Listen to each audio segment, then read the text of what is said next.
नमस्ते दोस्तों, स्वागत है आपका मेरे चैनल सुन रही सखी में। हम हाउसवाइफ की लाइफ भी कितनी अजीब होती है ना। जब घर पर पति और बच्चे होते हैं तो सारा दिन उनकी ज़रूरतों और फरमाइशों को पूरा करने में ही निकल जाता है। घर कब बिखर जाता है पता ही नहीं चलता। और आज जब सब बाहर गए हुए हैं, घर में थोड़ी शांति है, तो मैंने सोचा क्यों ना इस सन्नाटे का फ़ायदा उठाया जाए। काफ़ी समय से घर के बहुत सारे काम पेंडिंग पड़े हुए थे जिन्हें आज मुझे निपटाना ही है। लेकिन आज की इस चकाचक सफाई को मैंने थोड़ा आसान बनाने के लिए इसे 3 हिस्सों में बाँटा है। पहला हिस्सा वो काम जो मुझे नहाने से पहले हर हाल में पूरे करने हैं। दूसरा हिस्सा वो सफाई जो मैं नहाते समय यानी बाथरूम में रहते हुए ही निपटा लूँगी। और तीसरा और आखिरी हिस्सा वो काम जो नहाने के बाद तसल्ली से किए जाएँगे। यकीन मानिए इस तरीके से काम करने पर थकान भी कम होगी और घर का कोना-कोना चमक उठेगा। तो चलिए मेरे इस बिज़ी दिन का हिस्सा बनिए और देखते हैं आज मैं क्या-क्या कमाल करने वाली हूँ।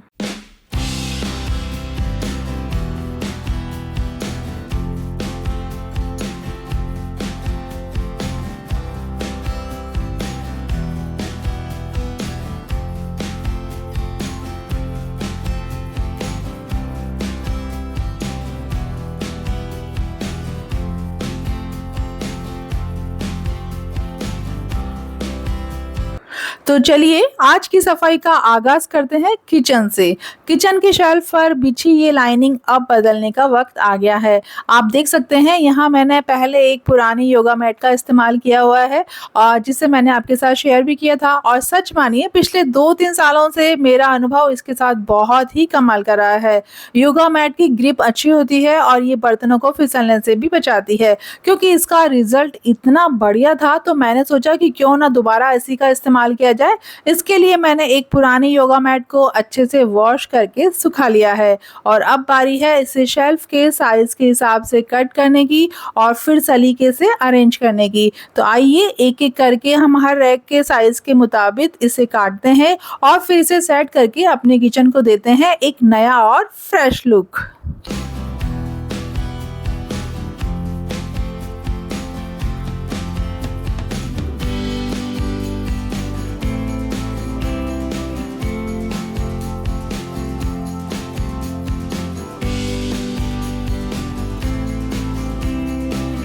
तो देखिए दोस्तों, यह है मेरे किचन का फाइनल लुक। पुरानी योगा मैट बिछाने के बाद शेल्फ कितनी सुंदर लग रही है ना? और यह चटक ऑरेंज कलर किचन में एक नई चमक और एक नई वाइब्रेशन लेकर आया है। सच मानिए किचन एकदम फ्रेश महसूस हो रहा है। अब जब एक हिस्सा चमक गया है तो चलिए अब दूसरे हिस्से की बारी है। यहाँ भी मैं योगा मैट की ही लाइनिंग करने वाली हूँ। इसके लिए सबसे पहले मैं यहाँ पे रखा हुआ सारा सामान हटा देती हूँ ताकि मुझे काम करने के लिए पूरी जगह अच्छे से मिल सके।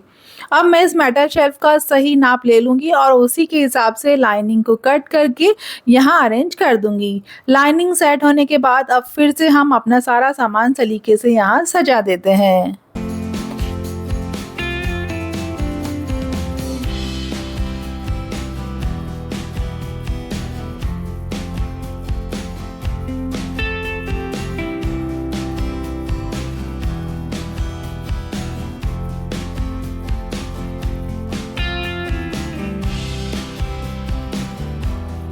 और अब देखिए मेरा ये वाला कोना भी कितना प्यारा लग रहा है। पूरी किचन में एक कलर थीम सी आ गई है और सब कुछ कितना ऑर्गेनाइज लग रहा है। एक छोटी सी योगा मैट ने किचन का देखिए पूरा नक्शा ही बदल दिया है। किचन के शेल्फ तो चमक गए लेकिन पास ही में मेरी ये लकड़ी की ओपन शेल्फ भी है। योगा मैट थोड़ी सी बच गई थी तो मैंने सोचा क्यों ना इसका इस्तेमाल इस लकड़ी की शेल्फ पर भी कर लिया जाए। शेल्फ की लाइनिंग करने के बहाने इसकी पूरी सफाई भी हो गई और जितना भी फालतू का क्लटर यहाँ पर जमा हो गया था तो वो सब भी मैंने हटा दिया है। अक्सर इन खुली जगहों पर धूल जमती रहती है लेकिन मैट बिछाने से अब इसे साफ करना मेरे लिए बहुत आसान हो जाएगा। अब नाप के हिसाब से मैट काट कर बिछा दी है और सारा सामान मैंने फिर से रीअरेंज कर दिया है। आप खुद देखिए सामान सलीके से रखने के बाद ये शेल्फ कितनी सुंदर और नई जैसी लग रही है। इस तरह से मैंने अपनी उस पुरानी योगा मैट का पूरा इस्तेमाल कर लिया है। एक भी टुकड़ा मैंने वेस्ट नहीं किया है और योगा मैट के बहाने देखिए मेरे किचन का कोना-कोना अब चकाचक हो गया है। आज वैसे भी नहाने की कोई जल्दी नहीं है, तो मैंने सोचा क्यों ना इस वक्त का पूरा फ़ायदा उठाया जाए। और अब बारी है टीवी टेबल वाले एरिया की। यहाँ की डस्टिंग और एक नया अरेंजमेंट काफ़ी समय से पेंडिंग था। पहले मैंने यहाँ पर बच्चों के हिसाब से खिलौने और उनका छोटा-मोटा सामान अरेंज करके रखा हुआ था, मैंने आपके साथ शेयर भी किया था।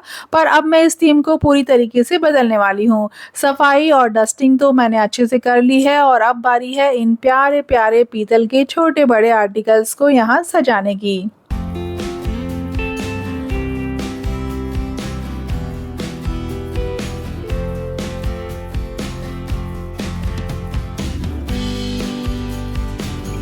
ये पूजा के सुंदर पीतल के बर्तन और शो पीस जब यहाँ सलीके से देखिए सजे हैं तो टीवी यूनिट का लुक ही बदल गया है। आप खुद देखिए खिलौने की जगह जब ये ट्रेडिशनल आर्टिकल आए हैं तो पूरे ड्राइंग रूम में एक नई जान सी आ गई है। देखिए एक छोटा सा बदलाव सिर्फ 5 से 10 मिनट ही मुझे यहाँ पर लगे हैं, लेकिन इसने कमरे की पूरी थीम को कितना क्लासी और ग्रेसफुल बना दिया है ना?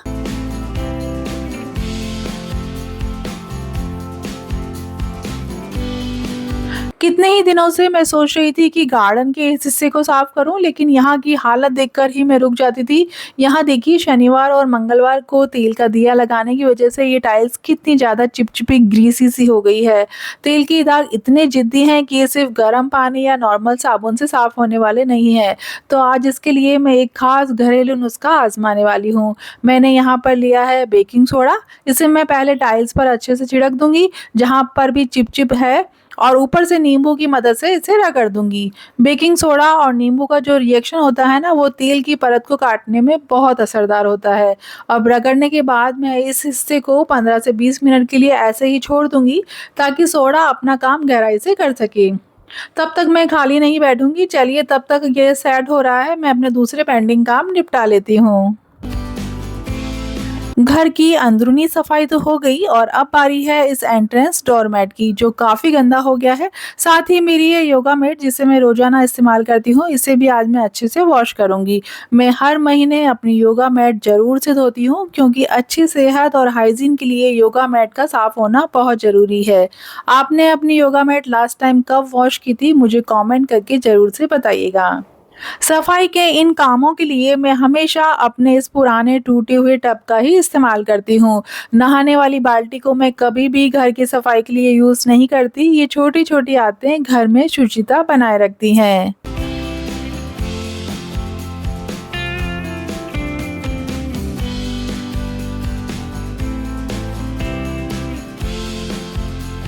आज जब सफाई की ठानी है तो नज़र गई मेरी इस ड्रेसिंग टेबल के ऑर्गेनाइजर्स पर।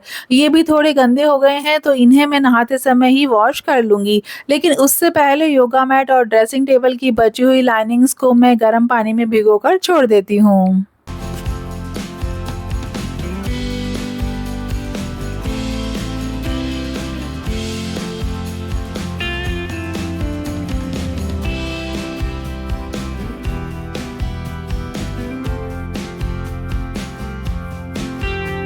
और जब तक ये पानी में गल रहे हैं तब तक मैं ड्रेसिंग टेबल को चमका लेती हूँ। शीशे को साफ करने के लिए मैं हमेशा कॉलीन का इस्तेमाल करती हूँ, और इसके चारों तरफ जो लकड़ी की फ्रेम है उसे कीटाणु मुक्त और साफ करने के लिए मैंने डेटॉल वाइप्स का यूज़ किया है। देखिए देखते देखते ही ड्रेसिंग टेबल कैसी नई जैसी चमकने लगी है।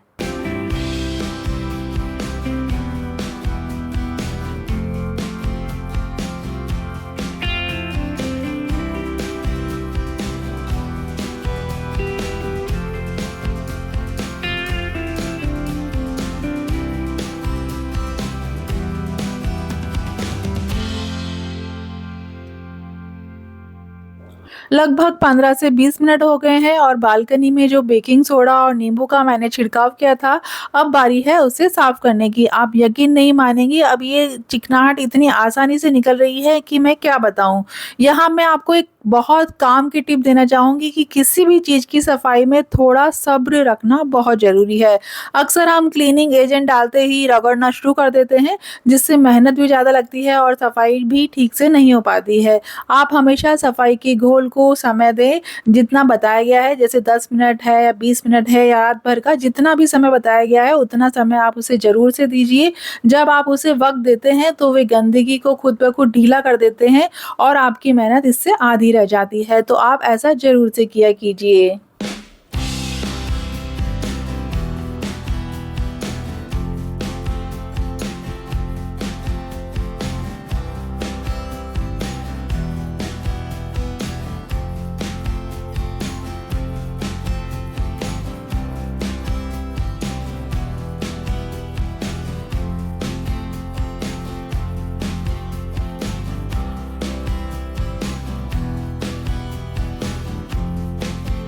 अब मैं बाहर के सभी काम पूरे करके बाथरूम में आ गई हूँ, तो अब मेरा नहाना बचता है और नहाने से पहले ये सब काम मैं पूरे कर लूँगी, क्योंकि ये ना करते-करते मैं पूरी वैसे भी गीली ही होने वाली हूँ। इसलिए यानी कि धोने और रगड़ने से जो भी संबंधित काम है वो सब मैं बैठकर कर लूँगी और इसके बाद मैं नहाकर ही बाहर निकलूँगी। तो सबसे पहले मैं यहाँ ड्रेसिंग टेबल पर जो प्लास्टिक के ऑर्गेनाइज़र्स रखे हुए हैं उन्हें साफ़ कर रही हूँ, और इन्हें साफ़ करने के लिए मैंने थोड़ा-सा साबुन लिया है, और देखिए थोड़े से साबुन से ये एकदम चमक उठे हैं। और इसके बाद गर्म पानी में मैंने जो डोरमेट वगैरह भिगो कर रखे हुए थे उन्हें भी मैं वॉश कर लूँगी। गर्म पानी में भीगे होने की वजह से इन डोरमेट्स को मुझे ज़्यादा रगड़ना नहीं पड़ता है, बस हल्की सी ब्रश चलाने पर ही एकदम साफ़ हो जाते हैं। और डोरमेट के बाद अब नंबर है हमारी योगा मैट का, तो योगा मैट पे भी मैंने हल्का सा साबुन लगा के हल्के हाथों से उसे सॉफ्ट हाथों से ब्रश से रगड़ लिया है, जिससे वो भी अब एकदम साफ़ हो गई है। दोनों बाथरूम की मैं बाल्टी और मग वगैरह तो टाइम टाइम पर क्लीन करती रहती हूँ, बट मोस्टली ये स्टूल यानी कि ये जो पटिए हैं ये रह जाते हैं। तो ये देखिए ये भी थोड़े से गंदे हो गए थे, तो इसलिए मैंने सोचा कि चलो क्यों ना इन्हें आज अच्छे से साफ़ कर ही लिया जाए। तो सफाई के लिए मैं हमेशा देखिए डोमेक्स की एक अलग बॉटल रखती हूँ, जिसे मैं सिर्फ क्लीनिंग के काम में ही इस्तेमाल करती हूँ। एक लैट्रिन वगैरह साफ़ करने के लिए मैंने एक अलग से डोमेक्स रखा हुआ है, और ये जो डोमेक्स है ये सफाई के लिए ही मैं यूज़ करती हूँ। और इस डोमेक्स से मैं वॉश बेसिन, बाल्टी, पटिए, यहाँ तक कि टाइल्स वगैरह को भी मैं गहराई से साफ़ कर लेती हूँ। और मैंने वाइपर को भी रगड़ कर साफ़ कर लिया है और उस पर भी थोड़ा सा डोमेक्स लगाकर छोड़ दिया है, ताकि वो पूरी तरह कीटाणु मुक्त और साफ़ हो जाए। एक्चुअली ऐसा होता है ना कि वाइपर है, ये पट्टिए हैं, ये इस तरह की चीज़ें हमेशा हम छोड़ देते हैं, तो आज इन सब का मैंने ध्यान रखा है और उन्हें भी मैंने क्लीन किया है। और साथ ही में घर में जो पहनने वाली जो रोज़ाना की चप्पल होती है उन पर भी मैंने हल्का सा साबुन लगाकर छोड़ दिया है, जिससे उनकी गंदगी आसानी से फूल जाए और साफ़ हो जाए। वैसे चप्पलें मैं डेली मतलब वीकली क्लीन करती ही करती हूँ, इसलिए मेरी घर की चप्पल हमेशा अलग रखती हूँ और बाहर की चप्पल अलग है। तो ये जो चप्पल है इसे मैं हमेशा घर के अंदर ही पहन के रखती हूँ। तो जब तक डोमेक्स अपना काम कर रहा है तब तक मैं वॉश बेसिन के इस नीचे वाले हिस्से की सफाई निपटा रही हूँ। एक्चुअली होता ये है ना कि हम वॉश बेसिन को ऊपर से तो साफ़ कर लेते हैं, लेकिन जब दूर से हम देखते हैं तो वॉश बेसिन का ये नीचे वाला हिस्सा बड़ा गंदा सा दिखता है, इसलिए इसकी सफाई पर भी मैं हमेशा ध्यान देती हूँ। तो देखिए आज मैंने इसकी भी सफाई कर ली है, और जब तक मेरा वॉश बेसिन साफ़ हुआ है तब तक डोमेक्स ने अपना काम कर लिया है। तो अब मैं इन पटिए और वाइपर और चप्पल सबको रगड़ कर साफ़ करके इन्हें धूप में रख दूँगी। तो इस तरीके से मैंने नहाने से पहले ये सारे काम पूरे कर लिए हैं। तो इस तरीके से व्यवस्थित रूप से काम करने से समय की बचत तो होती ही है, साथ ही सफाई भी बहुत बेहतर तरीके से हो जाती है। इसलिए जिस दिन आप कोई काम करने का प्लान कर रही हैं तो उसका एक लिस्ट बनाइए कि कौन सा काम मुझे नहाने से पहले करने हैं, किसको गलाकर छोड़ना है, किसको टाइम लगेगा, और कौन से काम नहाते समय करने हैं और कौन से काम नहाने के बाद करने हैं। अगर सब कामों का एक लिस्ट बना लेंगे तो आपका काम बहुत ही आसान हो जाएगा और सभी काम बहुत अच्छी तरीके से आप पूरे कर पाएंगे। तो ये एक बहुत ही इम्पोर्टेंट नोट है, क्योंकि हर चीज़ को एक समय लगता है, तो जब तक उस चीज़ को समय लग रहा है तब तक आप दूसरा काम कर लीजिए। इस तरीके से सभी काम आप प्रॉपरली बहुत अच्छी तरीके से कर पाएंगी। आई होप मैं जो कह रही हूँ आप वो समझ रहे होंगे।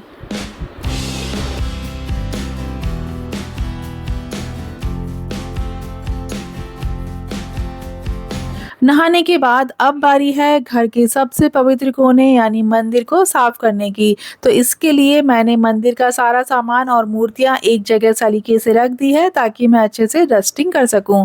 मंदिर की बारीकियों और कोनों की धूल साफ करने के लिए मैं हमेशा से ही इस ब्रश का इस्तेमाल करती हूँ। ये बहुत ही काम की चीज़ है, क्योंकि मंदिर में जो नक्काशी और बारीक जगह होती है ना, वहाँ कपड़ा नहीं पहुँच पाता है, लेकिन ये ब्रश हर कोने से धूल को खींच निकालता है। मैं इसे अक्सर इस्तेमाल करती हूँ और इससे बहुत काम मेरा आसान हो जाता है। और डस्टिंग के बाद अब बारी है मंदिर को फिर से सजाने की।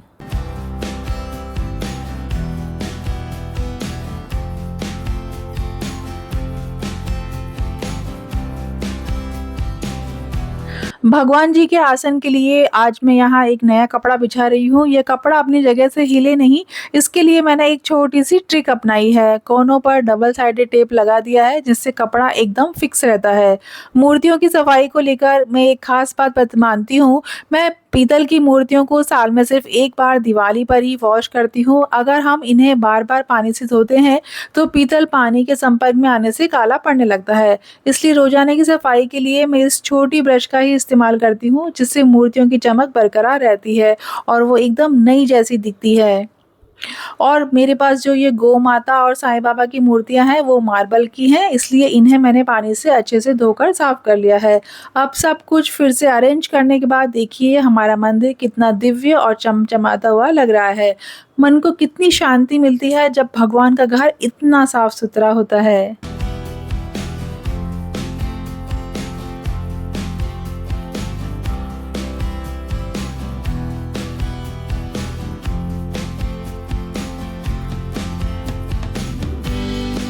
मंदिर की सेवा के बाद मैंने शांति से पूजा की और फिर दोपहर का खाना खाया। अब तक बालकनी में जो सामान मैंने सूखने के लिए रखा था वह भी कड़क धूप में अच्छे से सूख गया है।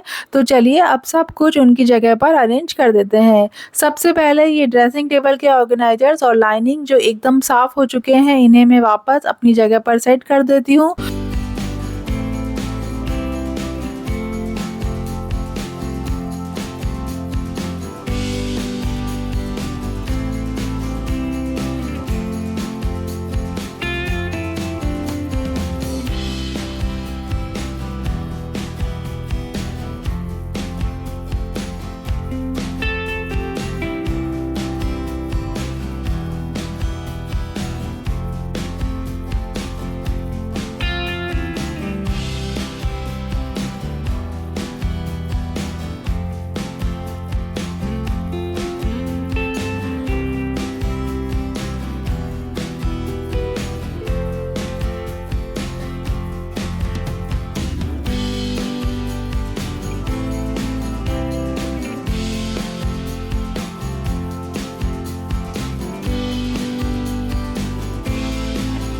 योगा मैट भी मेरी पूरी तरीके से सूख गई है और देखिए कितनी साफ़ हो गई है, तो इसे रोल करके मैंने इसकी जगह पर रख दिया है। घर के एंट्रेंस के लिए जो मैंने डोरमेट धोया था वह भी सूखकर बिल्कुल नया जैसा लग रहा है, तो इसे भी हम मुख्य द्वार पर बिछा देते हैं। और ज़रा यहाँ देखिए घर के अंदर पहनने वाली मेरी ये चप्पलें। ये भी देखिए कितनी साफ और चमकदार हो गई है। मेहनत रंग लाई। तो दोस्तों आज के इस भागदौड़ भरे दिन में मैंने अपने घर के उन कोनों को प्यार दिया जिन्हें हम अक्सर भूल जाते हैं। मेहनत तो हुई लेकिन घर की इस चमक को देखकर सारी थकान मिट गई है। अगर आपको मेरा आज का ये सफ़र और ये छोटे-छोटे तरीके पसंद आए हों तो वीडियो को लाइक और शेयर ज़रूर से कीजिएगा। आपका एक कमेंट मुझे बहुत हौसला देता है। तो मिलते हैं अगले मंगलवार कुछ नए और इंटरेस्टिंग आइडियाज़ के साथ। तब तक देखते रहिए हर मुश्किल का हल सुन सकी का चैनल। Thank you and bye bye friends.